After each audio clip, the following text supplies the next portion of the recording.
to it. Thank you. Hi, everyone. Hello. Hello. So today I will be talking to you all about how to create a 45-minute production-ready automation framework. Why 45 minutes? Because that's the time that I was given for this presentation. So my goal will be to, at the end of it, I hope to deliver 2 production-level automated functional tests using all the best practices and running in parallel so that you can be proud of your code and share it with all your coworkers. My name is Nikolai. So I'm a solutions architect at Sauce Labs. It's a fancy title. It just means that I have a long history of being in QA and test automation environments from very small companies where we're like super agile and can make all our own technical decisions to very large companies where there are lots of bureaucratic levels to get through, lots of hoops to jump through, and hard to get things done. So I have different kinds of experiences. Now I work with customers all over the world, just helping them to get to continuous integration, continuous delivery, helping them fine-tune different processes related to test automation. But most importantly is I'm an animal lover, so it means that everything I say is a fact. So curious here, because I know you guys seem like you kind of like a DevOps environment. Who here does automated software testing? Okay, cool. So a couple people. And the rest of you guys are DevOps people doing continuous integration pipelines. Okay, cool. Just curious. Okay, so out of the people that have done test automation, when I was starting to learn it, I figured out that framework development, creating something that you can use in production, that's reliable, reusable, that keeps you efficient is really hard. And it's also not intuitive, right? Because if you're a beginner, how do you know where to start? How do you know what to put inside of your test automation framework to make it work and to make it be efficient and reliable? Have you guys who have done test automation, have you created automation frameworks? Is anyone here? Do you agree with me that in the beginning, it's not an intuitive process, right? You kind of figure it out on your own and your employer pays for your knowledge and your trials, or you find it somewhere else, you copy it over and then try to make your own kind of thing. So with that said, I try to create a process called acceptance test-driven automation.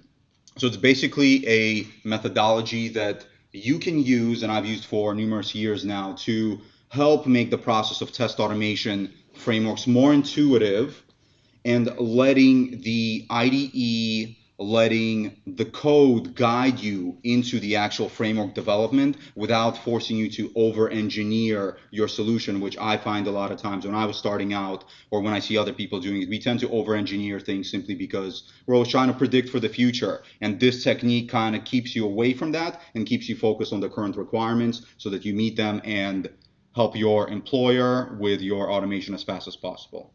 And this is what I envision myself to be like in 10 years. Hopefully in this building right here. So yeah, how does ATDA help? That's short for acceptance test-driven automation. Well, it avoids premature optimization, decreases barrier to entry, and makes your IDE solve your problems. And I should have timed myself so I know how much time I've left. Cool. And so ATDA has 5 cycles that you basically just iterate through. If you all have seen, I'm sure you have, test-driven development or acceptance test-driven development, these ideas come from there, but rather than focusing on using tests to develop the system, we're going to be using tests to develop the framework that tests the system. So it's, again, similar concepts, but a little bit different because the focus is on how do we create the most intuitive framework without over-engineering and keeping it efficient and all that. So 5 phases. First is the red phase. You write a completely automated acceptance test using English-like syntax and page objects. It will not compile. Part 2, you're going to implement that test and make it compile, green phase. Then you enter the refactor phase. This is where a majority of the magic happens. And sorry for my crappy slides. I didn't see this cut off. But so there we basically clean up any duplication, any inefficiencies, and we use our engineering prowess to make the code a little bit better. Then we enter into another red phase where we actually make sure that the test will fail. And when it fails, we check the error message and make sure that it looks as we would want it to look when we put the test into production. And then we go back into the green phase where we just make the test pass, and now our test is ready for production. So I'm gonna attempt to do all of this live. You guys are my second audience that I've ever done it live with, so I'm gonna break all the traditions where they say you shouldn't do live coding. I'm gonna do exactly that, and fingers crossed everything will work. So let's go.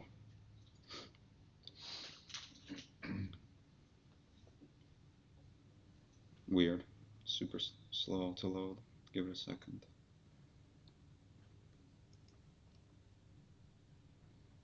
Okay, cool. So I don't know what all these gray spaces are here for, but they're kind of disappearing as time goes on. So I started here just with a little bit of a template simply just because I didn't want to bore you guys with creating a project, right? We all know how to create a project. I simply added a class here, and I already downloaded a Chrome driver for Selenium to be able to run Selenium tests. And I just have this method here. That's really all that I kind of cheated with, simply for the sake of not putting you guys to sleep. And so at this point, I'm going to attempt to go through the process of iterating through those 5 steps and creating an automation framework and showing you guys how that process would be. So here is the application that we're going to be testing, saucedemo.com. The very first thing whenever we want to think of a test, right away, the most simplest one is to make sure that the page actually opens when you open it. So we can go ahead and start writing the test.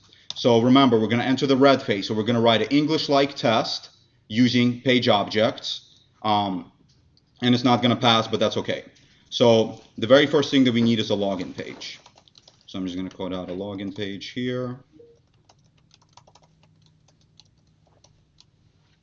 And if anyone is familiar with Selenium, we will always need a driver to work with, right? Something that controls our browser. So we'll obviously need to get back a driver from somewhere. And so that's where I just have this nice little method down there that I just written just to keep things from being boring. So now that we have our login page, what are we going to do in English-like terms? Well, we're going to open it. So let's go ahead and open it. And after we open it, what do we want to do? We want to have an assertion that the page is successfully loaded. So let's go ahead and do that. So we'll use that. We'll use the login page is loaded. And that's it. Cool. So phase 1, red phase. We have written an English-like as much as we can, right, using programming.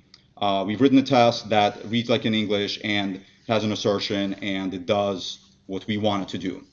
Next phase is the green phase. We actually need to implement all of this. And so here's where kind of some of the cool benefits come in, because rather than having to think about what are all the steps I need to take to make this work, we let the IDE do a lot of the magic. So for example, right here, it obviously doesn't know what a WebDriver class is, right? So here it complains.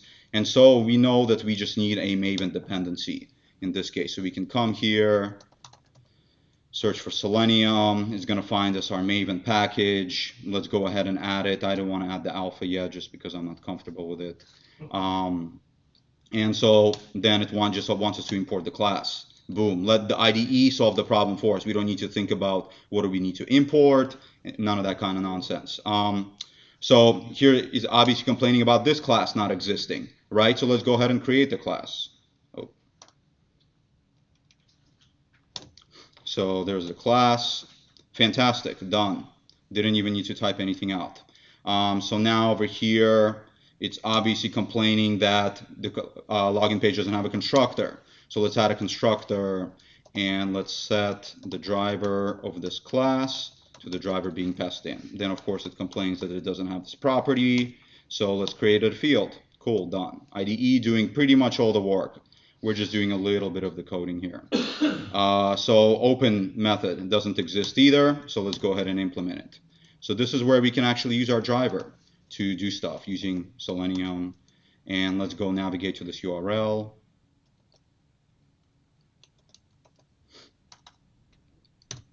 Cool, done. Did I mess something up? Nope. Just a little lag threw me off. Oh, yeah. Cool. So that's done. Let's check this here. What is it complaining here? Well, we need JUnit import. So let's go ahead and import JUnit. And that's done. And then finally, of course, it's complaining that this isLoaded method doesn't exist. So let's go ahead and create an isLoaded method. So what does isLoaded mean for us? Well, it means that this page is rendered and we likely see some element, probably like this one. I'm going to work with the username element. So this username element has this ID. Sorry, I'm sure that's pretty hard to see up there. It's hard to even see for me here as well. But I'm grabbing this ID here for this element. And so if we see this username field, to me, that's sufficient that the page has loaded. So in Selenium, there's a concept of a WebDriver wait class. And let's grab that. So then it takes in a driver and some time to wait, up to 10 seconds to wait before it throws some exception. And then we're going to use that class to wait until some expected conditions. Let's see, what do I like here? Let me see. There you go, visibility of element located. I want to see that the element is visible by this ID. Cool. And we want to return a Boolean, so we'll use Selenium's isDisplayed method. And obviously you want to return that. Cool. That's done. And of course it's complaining about Chrome driver, doesn't know what that is, so we'll let the IDE resolve the problem. Done. All right, cool. So that is the green phase, the test. Man, this lag is like crazy. It's really throwing me off. So now the test is done. We've went through the green phase, and we can run the test to make sure that it's green and check to see if we have any problems. So we just finished the implementation without worrying about anything else. Awesome. So there's our test. And it passed. It passed. Fantastic. So went through the red phase, went through the green phase. Now we enter the refactor phase. In the refactor phase, we just look at the code and think about, is there any duplication that we would like to remove? Is there kind of any inefficiencies that we can remove and improve our code? So here, looking at this right now for the current requirements without thinking about anything in the future. Man, are you guys seeing that lag too? Yep. Crazy. I wonder why. Let me try to switch ports here.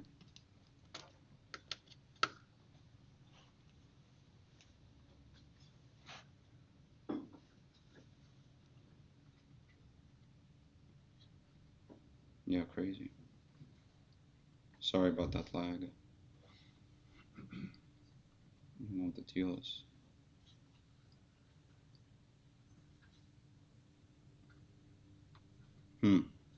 No clue what the deal is. Anyway, we'll work with this. So we're looking to see if there's any duplications, any inefficiencies here. And I would say that there's not, because we set out to create a test that opens up the page. We have successfully met that requirement. This test is now ready to go to production and immediately start giving value to our employer. So what has been? It's been about 10 minutes, and we've already have a production level test using page object pattern, using all the best practices.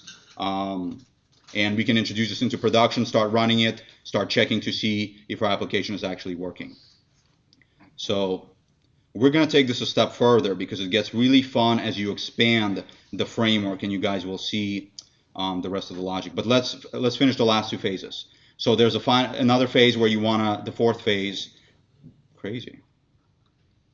Man. So there's a fourth phase where you want to check that your test actually fails. So I'm just going to reverse this condition here and run it and make sure that a test actually fails. Who here has seen tests that will never fail? Any of you have seen tests? Yeah, so like I'm sure DevOps people have seen tests that never fail or tests that never pass, right? Tests that prevent you guys from going to production or, yeah. So that failed. You can see here. It failed. And let's see this error message here. Should open. I'm not really liking this error message. So what we can do is just enhance it. We can add actual error message here and say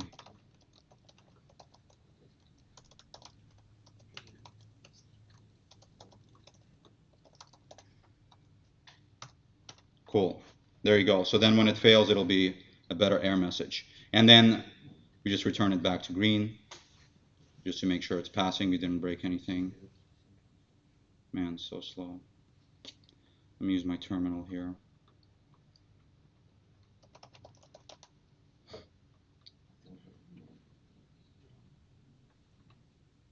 So back to green. And test is successful. All right, fantastic. Let's continue expanding this. So next test that I want to do is there's not really much else to do here. So we can go ahead and log in and then make sure that we're navigated to the next page. So I'm going to copy over this method here.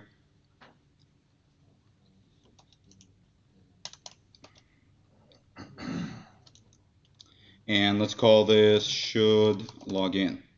Cool. So we've got our driver, we've got our login page, we're opening it, we're asserting that it's open. Excellent. From this point forward, again, using English-like language, we enter into the red phase trying to figure out what is it that we want our code to do. Well, we're going to use our login page. Man, that's so crazy. We're going to use our login page and log in, right? We're going to probably want to pass in a username. Here's a standard user. We're going to pass in this password, super secret. Please don't share it with anybody. I hope it's not being recorded. And once we're logged in, what do we want to do? Well, let's take a look at our app.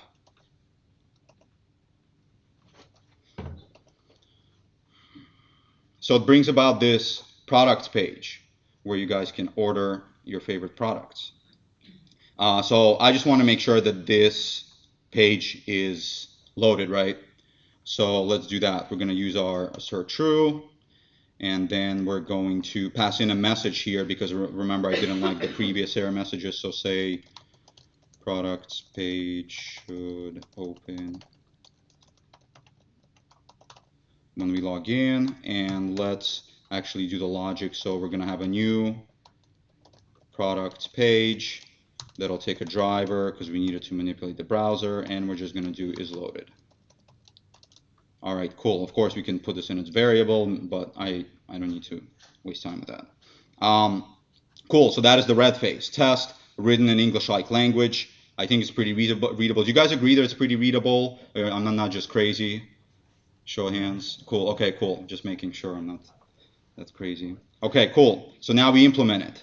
You let our IDE do a lot of the work. So it's complaining that the login method doesn't exist. Let's implement the login method.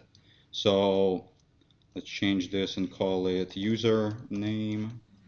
This will be a password. And now we have to do stuff with fields. So we'll use our driver to find an element by, I don't know what it's going to use. Oh, we used ID last time, so I'm just going to steal this guy from here. And as I'm copying and pasting, notice that what I'm doing, in my mind and in your guys' mind, you should be noticing, oh, I'm copying and pasting here. Oh, I'm copying and pasting here. It's signs of duplication that you may want to do in a refactor phase when that comes, not before. So we got our ID, and now we're just gonna, actually we're gonna send keys to it. And what do we want to send? The username, right? We're going to use our driver to find the password field. Let's get that one. I don't have that one. That one is here, has an ID of password. We will set that, and then we'll send keys, and we'll do password. Cool, and then all that's left is clicking the button. Let's see this button.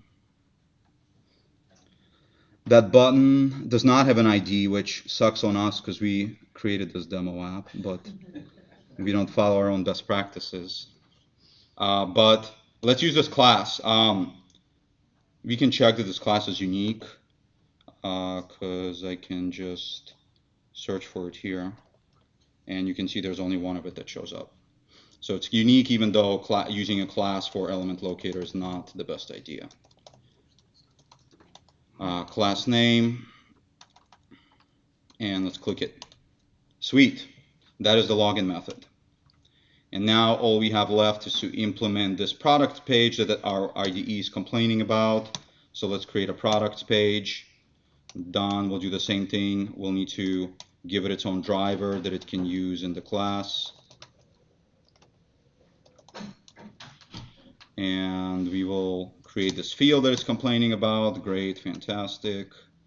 And then we'll do this loaded method. And so this loaded method, we want to make sure that some element is visible on a page. So I know we've done this before. So I'm going to go back to the login page. I'm going to steal this logic from here. I'm going to paste that logic here. And I'm just going to change this element. So let's see what we want to do with that element. Was it standard user? And then so let's see what we can do here.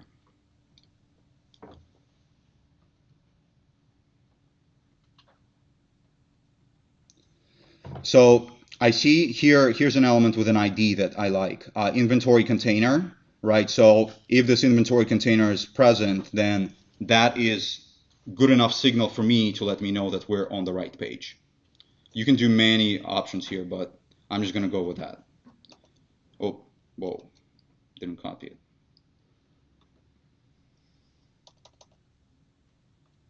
There you go. Fantastic. All right, and let's go back to the test. And cool. So that is the green phase. We just need to run our test to make sure that it's actually passing. So we'll run both of them. But oh, there's a login. Sweet. And then I'll run the other one. Cool. So that's the green phase complete. Our test is implemented. And now we enter back into the refactor phase. Again, the refactor phase I think is one of the most important phases because that's where we just clean everything up, make everything better, make everything more efficient. So right away, starting at the test, we're going to look for any kinds of duplication if the screen allows us to see it. There we go. So the duplication here, right? Right away, I notice we're instantiating drivers in both of the test methods. So we can extract that out. I wonder if I zoom out, would it be better? No. Cool. Maybe that's it. Yeah. So we're going to create a setup method. And we'll get this out of here so that each of the test methods are not doing this. We'll add a before from your favorite test automation framework. You can do this with any programming language, obviously. So it's complaining that this driver doesn't exist, right? So we obviously have to create a class level driver. So there you go. There's a class level driver. And we can get rid of this guy as well. Cool. So this test looks cleaned up, and this one too. I mean, you could theoretically move the login page into the setup as well. Preference choice here. I'm going to wait and see what happens in the future before deciding that, because to me, I like the explicitness of knowing that we're creating a login page and then doing stuff before extracting it up. But if too many tests start doing it, I will consider putting that in the setup method. What else? Oh, while I'm also here, you know what I hate is manually closing a browser. So let's just implement some logic to not do that. We're going to do a teardown. And then we're going to do a driver quit. Fantastic. So now I can stop closing the browser and can stop junking up my RAM. So cool. So all of that is good here. I think this is pretty good right now. Let me zoom in a little bit more for you guys. Here at least. Oh man, when I zoom in it starts being laggy.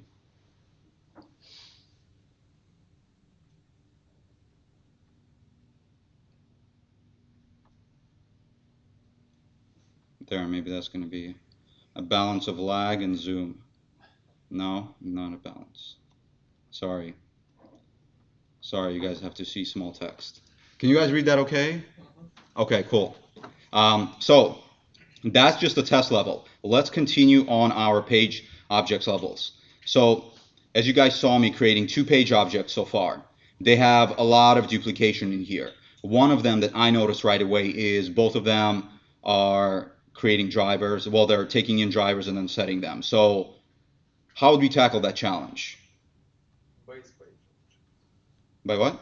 Base page. There you go, sir. Nice. So let's extend this and create a base page class. And he said base page because I think he knows automation. But again, the whole goal here is to make it intuitive. So even if you just have any kind of engineering, programming skills, you understand that if there's some common logic between multiple classes, you just put it into a parent class that then those lower level classes can reuse. So you could, yeah, base page is the right term in test automation, but if you're, again, learning it on the fly, you can call it a base, whatever, you know. So let's move this in there. And obviously we are not going to want it to be private, so we'll make it public. And this driver, oh, cool. So we don't even want to be setting it. So let's let the setting happen in our superclass and pass in a driver. There you go. It's complaining that we don't have a constructor in the base page class. So there you go. We'll create it for you. And we'll set it. And fantastic. That's complete. So that duplication is gone from here. Let's get it rid of from the products page as well. And this will complain about this. So we'll set it here. Cool. So that's great there. Why are you complaining about the driver? Oh, of course, because it doesn't extend the base page. All right. Excellent. So we've moved that into the base page class. No duplication here. Totally okay. Do you guys see me copying this code to the other page as well between the 2 pages? So that's some pretty clear duplication that we should remove. So how do we want to tackle that, the duplication removal? Any ideas, these 2 lines of code? Same method, but receives the locator of the element to wait for. Nice. Yeah, perfect. That's exactly what I would have done as well. So let's use, again, our IDE. We're going to use our IDE to do all the work for us. So let's call this is element visible. Actually, I'm going to call it is displayed because that's what it does. All right, is displayed. And then we will pass in this locator here. In there. And it'll complain that the method does not have a parameter, so let's give it a parameter and change this to locator. And then we just need to fix what we took out. Fantastic. And we can make it public, and we can also put it into our base page class. There you go. And cool. So is loaded. Let's go to our products page. Take this.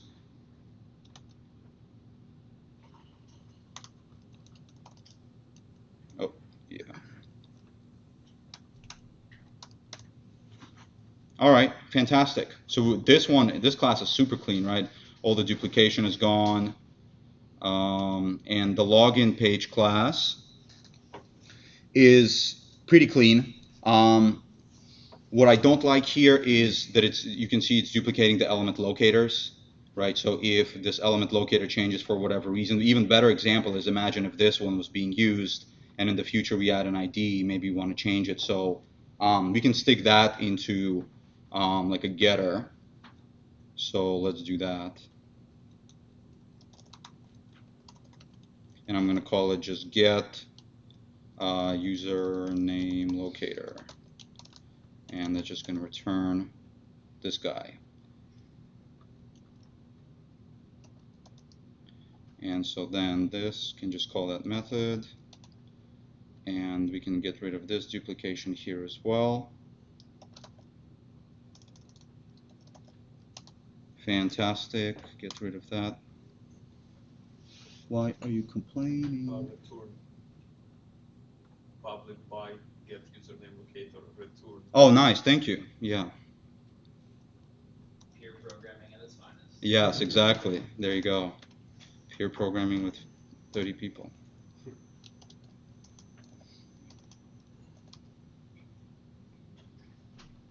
And of course, not going to be a void. There you go. All right, fantastic. Problem resolved with duplication. And I think this is not needed there. Fantastic. All right, so pretty clean and pretty clean. Do you guys see any other problems that you would want to remove from here or fix that you're not enjoying or that you saw that I missed? Anyone else? Anyone? Everyone happy with the implementation of the two tests? Two tests, read in plain English, ready to be ran. So that was the refactor phase. Let's make sure, let's reverse this test and make sure that if it fails, it reads how we want it to read.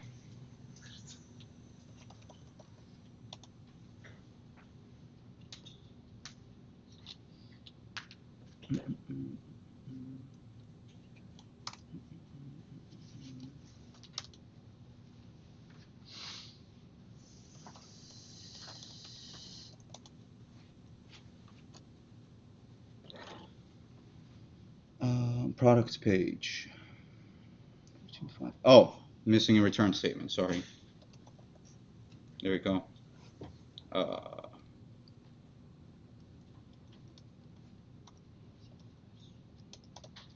There you go. Fantastic.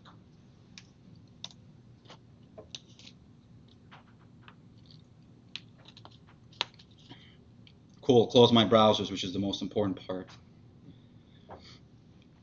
And all right, cool. So we had one test pass and one test fail. And here's the fail test. Let's take a look at why it failed. Result failed test. Should log in. Product page should be open when we log in. Cool. That's good. That's a good enough error message to tell us what happened. So I'm happy with it as is. Get rid of this guy. And I shouldn't have put those parentheses, but it's okay. Get rid of that. And so now we're just back to our green phase, all of our tests running and passing. And we can now check this into production, assuming everything will pass.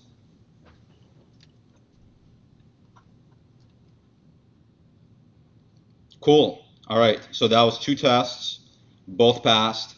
Production level, using page objects, using automation best practices, using Selenium, and we can take it even a step further, which will be super easy. We can parallelize. I always recommend parallelizing as soon as possible your test automation because technically it can be a bit more difficult. For example, if you use a static keyword anywhere inside of your code, especially with like a driver or some specific object that can't be in a static context, and then you automate 100, 500 tests, refactoring your entire framework to not deal with a static object is going to be much harder than refactoring it early on. So we're going to implement parallelization right now. And then from this point forward, we'll just know that our parallelization is working. And when we break it, we're going to fix it right away. And that's super easy in Java. I already looked up the plugin. It's just Maven Surefire plugin. You do it with any kind of, who here uses Java, by the way? Okay. C#? Oh, about the same. Well, what other programming languages you guys use? JavaScript? TypeScript. Oh, TypeScript. Okay, JavaScript. Okay, cool. Yeah, with Java, yeah, it's just different plugins or yeah, depending on what programming language you're using. So with Java, it's pretty easy. Just the Maven Surefire plugin. So I just uncommented it. And now oh, yeah, I know what's going to happen because I've done this before. It's going to be too fast for you guys to see. So I'm just going to add a thread.sleep here just for you guys to see that these tests are actually running in parallel. Why is it complaining? Oh, it wants an exception? That's annoying. Yeah, that's annoying. One thing I don't like about Java is these exceptions. I don't know why it forces you to handle them like that. But okay. Let's do it. And so now that both tests will sleep for 5 seconds so that we should be able to see them run in parallel. Otherwise, it'll be too fast. Cool. So here's one. And did both of them go? I think both of them went, but let's make it longer. Maybe that's too fast.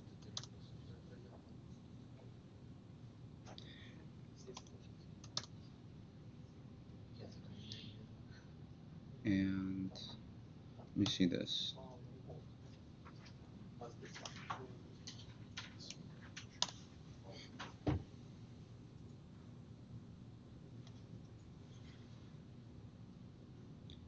Interesting.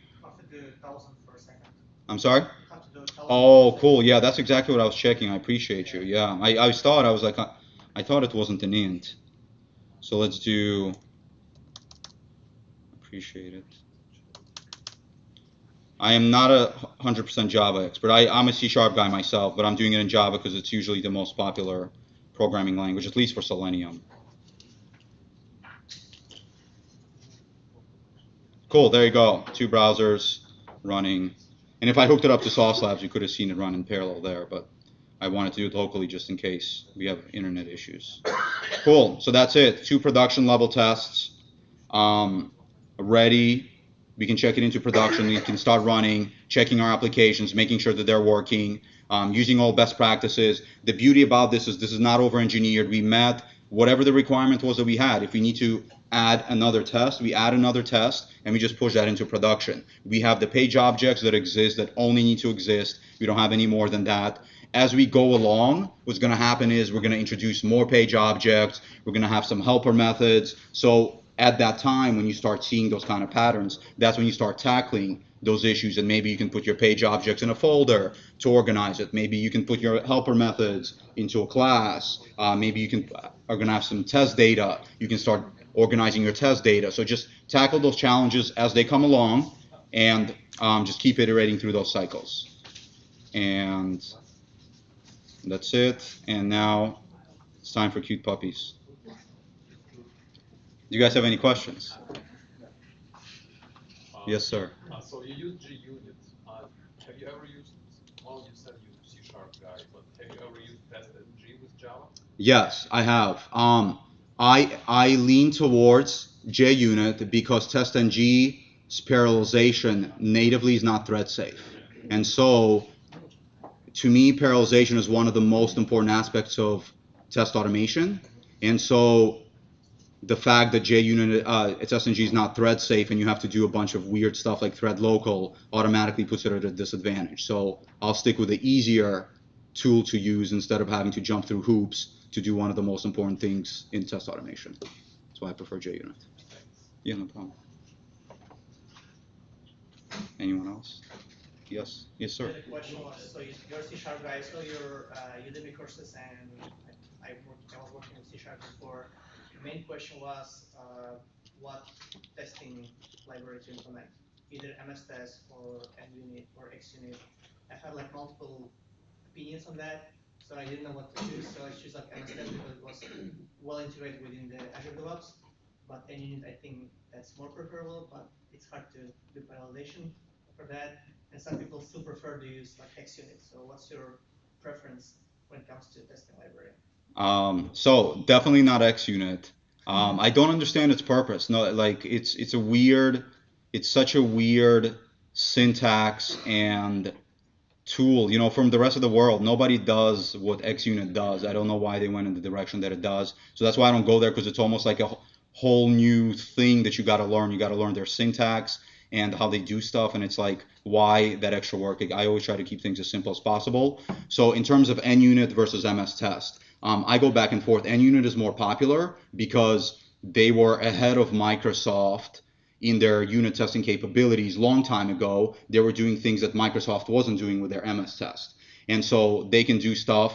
But now Microsoft has caught up. Microsoft is obviously doing amazing things with their open source stuff. And Microsoft, because they're more tightly integrated with Visual Studio and they are faster, and Microsoft can do things like it can do, oh no, sorry, Microsoft cannot though do a parallel execution on class level. and unit can. Microsoft forces you to do parallel test execution on the method level. So if you wanted to parallelize on the class level, and unit can do that, and it can do it at the method level. So that's the disadvantage of MS Test, but it's faster. So it's up to you which one you prefer. Do you want to add an extra library to be able to parallelize at the class level? I don't know. I would stick with MS Test just from the beginning to keep it simple, and then if I feel like I need NUnit, I would go there. But that's just my preference. Last time I checked, probably Azure DevOps didn't support NUnit. So Azure DevOps does support NUnit because I have NUnit test as well. CI for running on CI? Yeah, for running in CI, yeah, it does. It is more complicated. You're absolutely right. So exactly, again, it's like, do you really need that extra library? It seems like it makes things more complicated. So I personally would stick to MS Test again, just for simplicity's sake. Yes, sir. How do you decide to separate integration and automation testing? So, integration testing can cover a lot of the parameters as browser testing. So, how do you decide? Okay, test component A, integration test component B, integration or browser. Man, you asked like one of the hardest questions to answer. Open-ended. Yeah, it's a huge topic of discussion, and I think I can't give you like a concrete answer here. But what I think it ultimately boils down to is you have to think about the risks that you're trying to mitigate in your application, right? You obviously have the application layer that talks to some API, that talks to some database, and all of those, right, come together. Sometimes you have some JavaScript in there as well. The JavaScript makes some web requests, that kind of stuff. So you have to think about what is the risk that you're trying to mitigate. So for example, let's talk about the login, right? If you want to check that a user can successfully pass in an alphanumeric string into a text field, that doesn't need to happen at the UI layer because you can do that at the code layer, right? So just do that there. Why would you spend all the effort and inefficiency to do it at the browser layer? If you want to check that a user can be appropriately authenticated, that seems like an API test versus it. That seems more along the discussion of unit versus integration versus browser. Yep. Those cases are pretty straightforward unit cases, unit test cases. Yeah, exactly. So it's just a matter of like just thinking about what it is you're trying to cover and where is the best layer. I did a login test here for exemplary purposes. I would never do a login test with a browser. It doesn't make sense. There's no need. A login would never not work in a browser if it works in an API.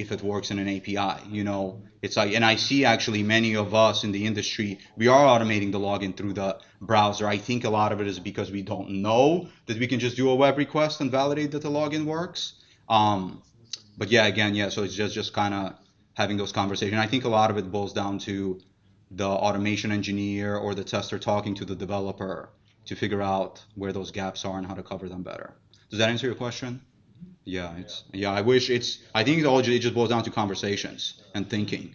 Very application dependent. Yeah, exactly. There's some applications that have all their logic in JavaScript. So all the things that I just said are invalid and they have to do everything through the UI. That's horrible for them. They're going to be very inefficient. So and insecure, right? If they're doing like crazy weird stuff in JavaScript. So Also, how much of the example can be fleshed out with front end with UI tests, not using WebDriver, but using Jest for JS or any unit, any JavaScript. Any component testing framework? I think most of it. I think in my point of view and my colleagues, we're on different spectrums of this. I believe if you're using a modern framework like Angular, React, Vue, you can do you can cover majority of your testing with unit tests, component tests using that framework, and you can have some API tests if you have some APIs in there. And you might have like 1 or 2 or 3 max actual browser Selenium tests to do potentially a few very critical screen flows. But I personally want to test that out and make sure that that's even necessary, because if you can do component testing, why do you need the browser navigation? I don't know. It's a thing that I'm still investigating. So you're saying like test at the micro level, and then it'll kind of like aggregate, like validate that the whole thing should work. Yeah, exactly. Yeah, exactly. And I think there'll be very few of those tests. And then like for your separation of concerns too, where like if you ever like modify the flow, you don't have to like refactor as many things. You just would refactor the parts that are modified. Yeah, exactly. Yeah. Yeah. Do you find that tech debt, or rather just difficulty in refactoring is more pronounced with large automated tests, large browser-based suites versus component? Are you asking if having more browser automated tests creates more tech debt than less? Maintainability. Yeah, 100%. No doubt that moving up the pyramid, from the unit layer to the UI layer, the more stuff you do with the UI layer, the harder it is to maintain, the more likely it is you are to fail with that. The slower it is. I mean, if you think about it, a unit test runs in like 3 milliseconds. The fastest UI test, like you guys saw it, it'll run in seconds. That's already thousands of times slower than even the best unit test, so it's like just that fact alone, and of course the instability, the fact that you have to deal with web requests and synchronization problems, all of that compiles into making it really hard. So yeah, we always recommend move as much testing down the pyramid as you can, and then you'll be left with a few essential browser tests. Mobile is very different though, because mobile, it's much, we don't have stuff like component tests on the mobile level right now. So mobile, you have to do a lot of like actual browser UI, real device testing. But web it's simpler. Web is better. Mobile is behind. Sounds good. Yeah. Following the conversation, does it mean that functional browser testing, UI testing will be less important than API testing in the future? It's already. Well, Yeah, if you have choice between like, if you have no framework at all for API and UI, and you have choice what to do first, of course you'll go with API, right? So, and then it doesn't make any sense to create UI framework, which creates tech debt, as we talked about, and it's gonna be harder to maintain. Yeah, so I mean, again, if we assume like a modern day application, let's say a React application, right? Yeah, there's not that much use for functional browser automation, especially now. The only difference in the engines using the browsers, there's Safari and there's Chrome. And who else uses the Chrome engine? Edge does, and so does Firefox. So there's really only two browsers you need to test on, because they have two different rendering engines. All the other browsers are going to render exactly the same. So the value of functional browser automation is definitely decreasing, because you can do it with component level tests like that exist in React and that kind of stuff. Yeah. Yeah. Does that answer your question? Yeah. I would always prefer to do as much stuff at lower layers, like unit and API layer, and then at the end the UI test are the cherry on the cake, potentially covering a few critical flow tests to make sure that everything is interconnected. But again, like I said, I still haven't explored where things can break to make that necessary. I want to do that. It's a big goal of mine, but I don't have the time. I'm trying. Keep coming to these meetups. No, I'm joking. I enjoy it. Yeah, I imagine you'd run into the risk of like, if you are doing too many of those UI level tests and you're not doing enough of the component level unit testing, you may pass some. It'd be harder to like consider the cases in which the component still may pass you along, but may actually be failing another step in the flow. If that makes sense. So like if a lower level component breaks, it still may be broken, but it's still working enough to get the top level test to pass. Then I find that like you're totally screwed, because you're masking. You've created extra tests. You've masked the actual problem when you can just fix the low level tests and have enough of them. Yeah, exactly. You got it. Because yeah, I mean, yeah, our automation will only tell us what's working when we ask it if that thing is working. So if you don't ask it if that thing is working, like you said, it can be broken, but we're checking something else. And so the test is not going to know to check that.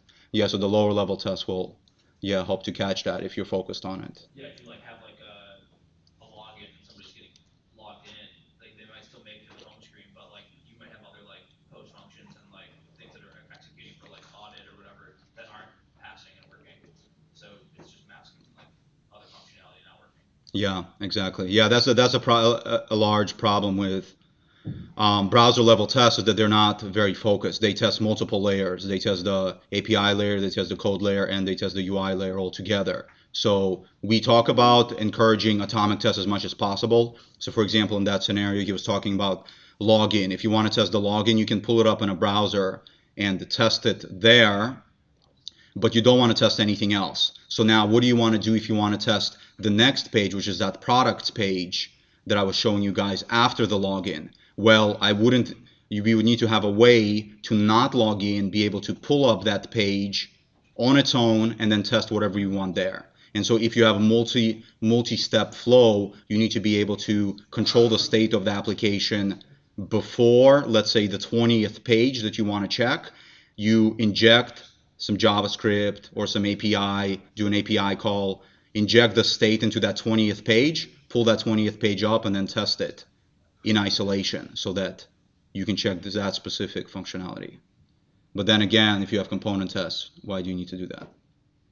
So to like highlight the perfect use case for browser-based test would be the scenario.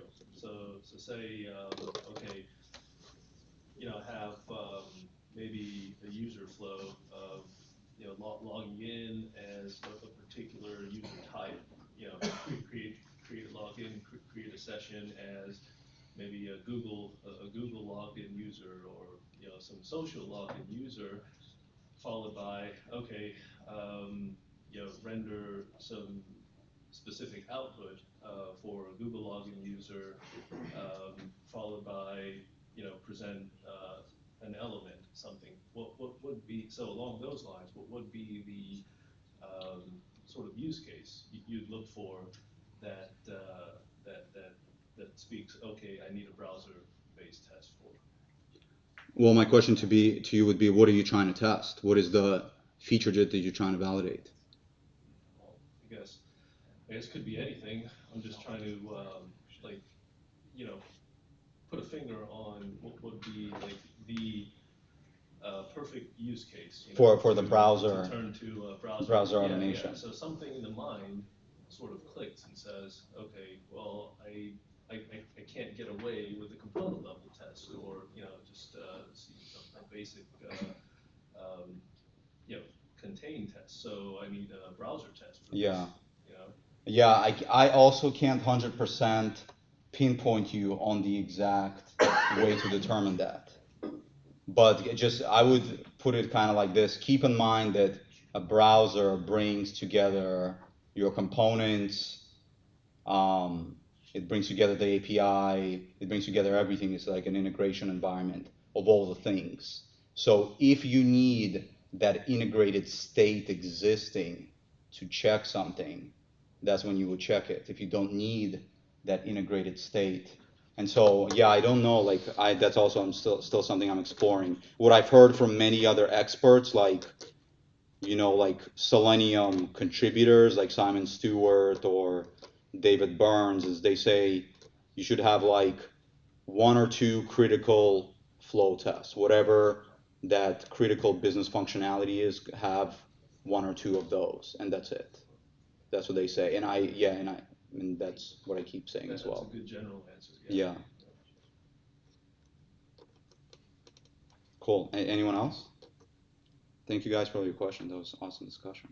Yeah, thank you very much. Yeah, no problem. Thank you.